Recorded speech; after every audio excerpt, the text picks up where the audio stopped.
Sabarimala സ്വർണ്ണമോഷണത്തിൽ UDF കാലത്ത് ദേവസ്വം ബോർഡിനെതിരെയും അന്വേഷണം. 2017-ൽ വാജിവാഹനം തന്ത്രിക്ക് കൈമാറിയത് ചട്ടങ്ങൾ ലംഘിച്ചെന്നാണ് കണ്ടെത്തൽ. നിയമവിരുദ്ധമായാണ് വാജിവാഹനം തന്ത്രി കൈക്കലാക്കിയത്.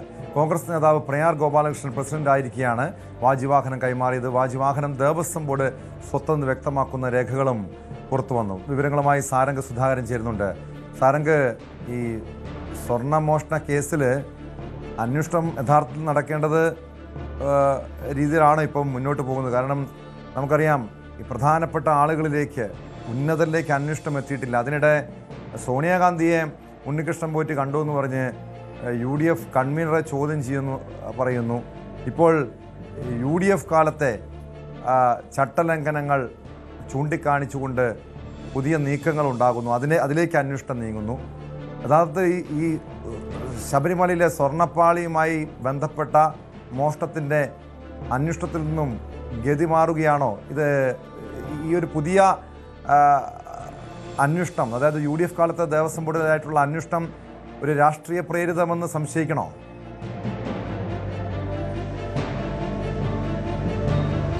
ടോം, അത്തരത്തിൽ നമുക്ക് മനസ്സിലാക്കാൻ കഴിയുന്ന വെച്ച് നോക്കുകയാണെന്നുണ്ടെങ്കിൽ അത് ഇടതുപക്ഷത്തിന്റെ കാലഘട്ടത്തിൽ മാത്രമല്ല, ഇതിനു മുൻപും ശബരിമലയുമായി ബന്ധപ്പെട്ടുള്ള കൂടുതൽ ക്രമക്കേടുകൾ നടന്നിട്ടുണ്ട്.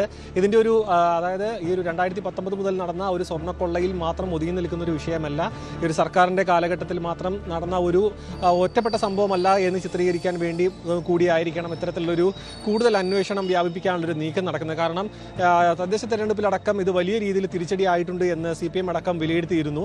അതുകൊണ്ട് തന്നെ ഇനി വരുന്ന നിയമസഭാ ഇലക്ഷനിലും ഇത് കൂടുതൽ തിരിച്ചടി വരാത്ത രീതിയിൽ കൈകാര്യം ചെയ്യണമെങ്കിൽ ഇതിനു മുൻപും ഇത്തരത്തിൽ ക്ഷേത്രവുമായി ബന്ധപ്പെട്ട ക്രമക്കേടുകൾ നടന്നിട്ടുണ്ട്.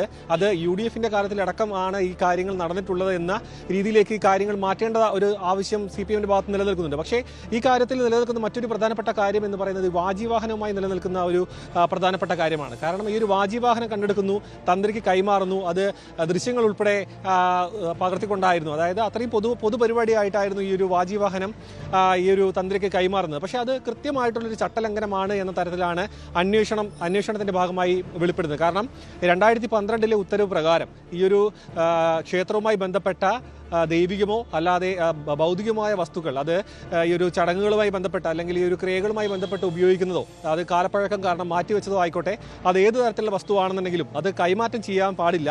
അത് ക്ഷേത്രത്തിന്റെ സ്വത്തായി പരിഗണിച്ചുകൊണ്ട് അവിടെ തന്നെ സൂക്ഷിക്കണം, അതായത് ക്ഷേത്രത്തിൽ തന്നെ സൂക്ഷിക്കണമെന്ന കൃത്യമായ നിർദ്ദേശം മറികടന്നുകൊണ്ടാണ് പിന്നീട് 2017-ൽ ഈ വാജിവാഹനം തന്ത്രിക്ക് കൈമാറുന്നത്. ഈ ഒരു വാജിവാഹനവുമായി ബന്ധപ്പെട്ട ഈ ഒരു വാജിവാഹനം എന്ന് പറയുമ്പോൾ തന്നെ പഞ്ചലോഹത്തിൽ നിർമ്മിച്ചിരിക്കുന്ന വളരെ അമൂല്യമായ വസ്തുവാണ്. അതിന്റെ വിപണി മൂല്യമടക്കം കണക്കാക്കാൻ കഴിയുന്നതിനപ്പുറവുമാണ്. അതുകൊണ്ട് തന്നെ ഇതൊരു സ്വർണ്ണക്കൊള്ളയിൽ മാത്രമല്ല, തുടക്കം തൊട്ട് തന്നെ നിലനിൽക്കുന്ന ആരോപണമാണ്.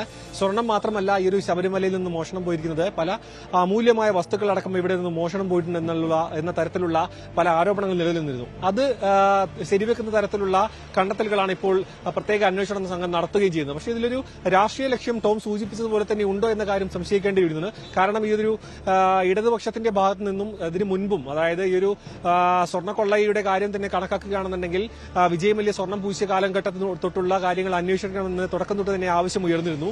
അതുമായി ബന്ധപ്പെട്ട അന്വേഷണം നടക്കുന്നു. മാത്രമല്ല ഇതിൽ കൂടുതൽ ഭാഗങ്ങളിൽ ഈ ഒരു തരത്തിലുള്ള തട്ടിപ്പുകൾ നടന്നിട്ടുണ്ട് എന്ന കാര്യങ്ങളിൽ വ്യക്തത വരുന്നു.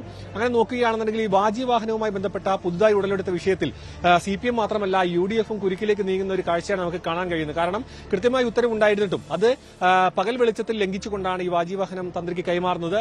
അത് ഈ ഒരു സ്വർണ്ണക്കൊള്ളയുമായി ബന്ധപ്പെട്ടുകൊണ്ടുള്ള സമയത്ത് പുറത്തേക്ക് വരുന്നു, തന്ത്രി അറസ്റ്റിലാകുന്നു. ഈ ഒരു കൊടിമരത്തിലേക്ക് വാജിവാഹനം മാറ്റി സ്ഥാപിച്ചതടക്കം അതുമായി ബന്ധപ്പെട്ടടക്കമുള്ള കാര്യങ്ങളിൽ അന്വേഷണം നടക്കുന്നു. ആ കാലത്തെ ദേവസ്വം ബോർഡിന്റെ ക്രമക്കേടുകൾ, അതായത് ആ സമയത്തെ പല കാര്യങ്ങളിലേക്കും അന്വേഷണം എത്തുന്നു.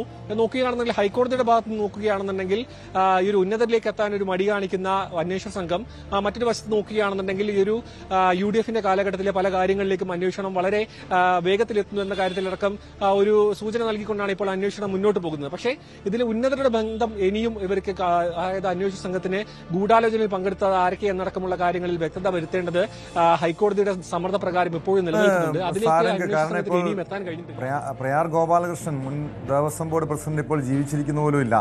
അതിനിടെയാണ് അദ്ദേഹത്തിന്റെ കാലഘട്ടത്തിലെ ദേവസ്വം ബോർഡ് ഭരണസമിതി ചട്ടലംഘനം കാണിച്ചു എന്ന രീതിയിലുള്ള പുതിയ ആരോപണങ്ങളുമായി വരുന്നത്. ഇവിടുത്തെ കേസ് ശബരിമലയിലെ സ്വർണ്ണമോഷണമല്ലേ? എന്തുകൊണ്ട് അതിലേക്ക് അത് ഫോക്കസ് ചെയ്തുകൊണ്ടുള്ള അന്വേഷണം നീങ്ങുന്നില്ല? അവിടെ പ്രധാനപ്പെട്ട പലരെയും സംരക്ഷിക്കാനുള്ള ശ്രമം ഇപ്പോഴും നടക്കുന്നുണ്ടോ?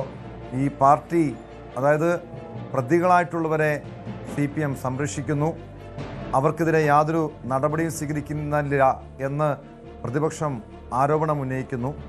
കഴിഞ്ഞ ദിവസം ഹൈക്കോടതി പോലും രൂക്ഷമായ വിമർശനം ഉന്നയിച്ചതാണ്. ശരിയായ രീതിയിലാണോ ഇപ്പോൾ അന്വേഷണം നടക്കുന്നത്?